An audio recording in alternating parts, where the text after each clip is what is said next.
I was already in contact with the Haganah, Right. and they put me on a plane. It was marked VIP, had a British flag on it, flown by a British crew, and it was full of Bulgarian teenagers who had been rescued from Hitler's death camps, and they had all the English-speaking people, which were us, the Americans and the Canadians, up by the pilot so we could pass on instructions. We flew over Greece from Rome. We flew over Greece directly to some airport in Israel. We landed, and then they took us to Haifa, and the men were all inducted into the Israeli army. They asked me, I said I was here to go work for Slavin, and it was also Menachem Merl of Sobel was the chief chemist in charge of the plant. And they asked me what was my military experience, so they gave me a choice. Do you want to go into the field artillery where we could use you? I was a fire direction center in field artillery, or go back or go to work for the it was the general staff, the Mata Klali Nischat Tasiyah, which was equivalent to War Production Board. And I said, look, I've been preparing for this for the last 2 years, and I think it'd be more appropriate if I went to work in the explosive end of it. So they gave me a leave, and I contacted the people. I had the Chaim Slavin's home address in Tel Aviv. I went down there to see him, and then he told me where to report, and they had a temporary office near a cemetery. It was right outside Tel Aviv. I worked there for a while, and then the plant was in Herzliya. Okay, so how long were you there till Mom came? Well, I landed a little after July 5th it was in Israel, and she showed up in March the following year. Right, so while Dad was in Israel making boom booms, Yes. right, you were in New Jersey. Part of the time.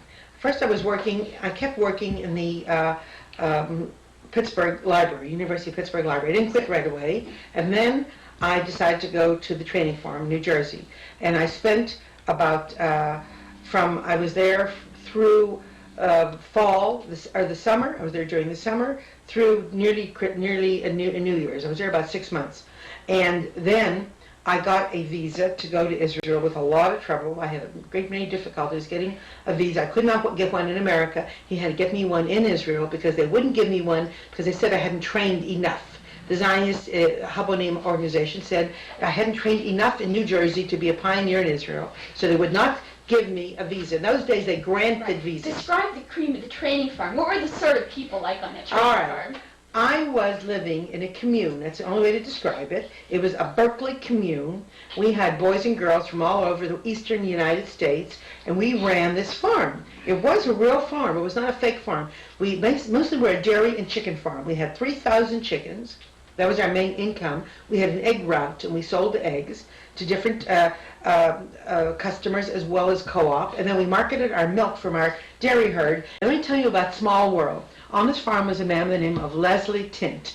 He was a guy that was in the refit, in the barn, and he now lives in not Lamrata, but he lives near me. And when he came to California, he moved out here too, and our kids grew up with Tint. Okay. So what was your job on the Chavah? Okay, I had many jobs. First job I got, I was just like extra. They made me work in the kitchen and hither and yon. Then I worked in the chicken house. And then I was house cleaning for a month, Rosh Bayit, because I was a good cleaner, and I hated that, cleaning the house. I did it for a whole month. And then I got into trouble because we had pigs on the farm. We had 5 pigs we bought to eat up the garbage, and I put a sign on somebody's door once, there are 5 pigs outside and 2 pigs in this room. And they were very insulted, and so then they said they didn't want me to be Rosh Bayit anymore. And the last thing I did was Chatzranit, which is outdoor, and I did re-roofing of part of the house. I worked all by myself with asphalt tar and rolls of tarring, and I redid the roof on the part of the house. Okay, so I was very hardy and healthy. So when Dad sent for you, yes, I went to Israel. So I left with my family for New York. except my sister didn't want to go. She didn't want to miss school. Went with my brother, my mother, and father to New York, and I got on the Marine Carp. Now, Nat didn't describe this, but the Marine Carp was an ex-troop ship. During World War II, it was used to transport troops, Army troops. It was the most crude, uncomfortable way to travel. It was not a cruise ship. It held about 600 people, and I slept in the hold in a room with 50 people, and I was on a bunk on top. And when we got to Piraeus, we got a whole bunch of Greeks with salamis and cheeses. We stopped on our way from when we left New York. We stopped in Piraeus, and it was wonderful. We spent 2 days exploring Greece. It was just a wonderful experience. And I have pictures of myself there. And then we did not go to Beirut. We went directly to Haifa, where Daddy met me. He came out in a little boat, and we stayed in our friend Zaslutsky's house that night. The next night we went to Tel Aviv, where we signed up with the Vada Kehillah, which is you have to do, where I got my wedding license and everything. And that night, the next day, we were married the next day. Describe your wedding invitation. Our wedding invitation was in the Jerusalem Post. Now it's called the Israel Post. No.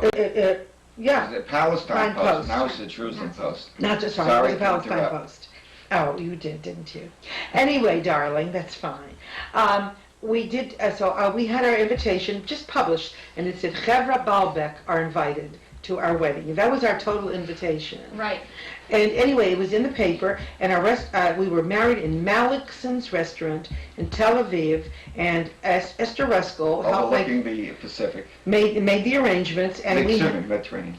we had people at the wedding from Baalbek, but most of the people were either from the factory where Daddy worked, or they were people that we knew from Pittsburgh in the movement, like the Ruskells and Herb Spiro, or there were people that Dad had met on the way on the boat, like Nat Kramer and his wife, Yaffa.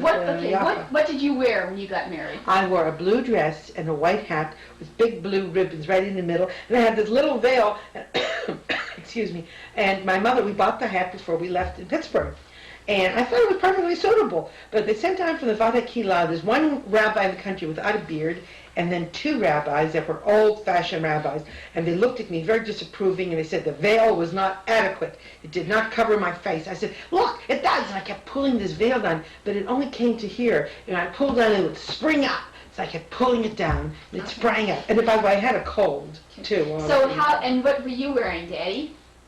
I was wearing a blue suit, as I recall. That you bought for my prom, my high school prom. Right. There was two sizes too big for you. Sheila forgot to say that the fellows in the Army had to carry their guns with them all the time, and we insisted that they park their guns out in the foyer. It was a real Western frontier wedding. So what did people do at the wedding? Okay, most of the people that came in clothing that you would say is very casual. The men were dressed in army fatigues. Many of the women were in army fatigues. Some of them wore skirts and dresses. And we had our wedding out on the balcony, which is a traditional way in Orthodox weddings. That's all they had in Israel, Orthodox weddings. You have to be outside for the wedding. They had a portable chuppah. After the wedding, we danced the hora. We had a guy with an accordion playing, and we had a cake. It said Shalami V'Netan on it in gold writing with strawberries. That was my wedding cake, a little flat wedding cake. And we had sandwichim, which are open-faced sandwiches with sardines and cheese. And these are the things they had, and the people had a wonderful time, and nobody wanted to leave. We had to throw them out. And they danced and sang, and we had people having just a great time. Okay, where did you go for your honeymoon? Pension Kamnitzer. Where? In Herzliya. It was by the sea. We had a beautiful 3 days there, and then he had to go back to work in the factory, and we lived in a hotel. Pause. Got the pause. You were paused. I did. No, it won't work. Yes. Yes. Okay, now it's on. You're going. Okay. Now, once you Okay. were okay, so So where we did lived you? in a hotel in Herzliya, and then Nat decided we wanted to join a settlement because we were going to live in Israel, make our home there.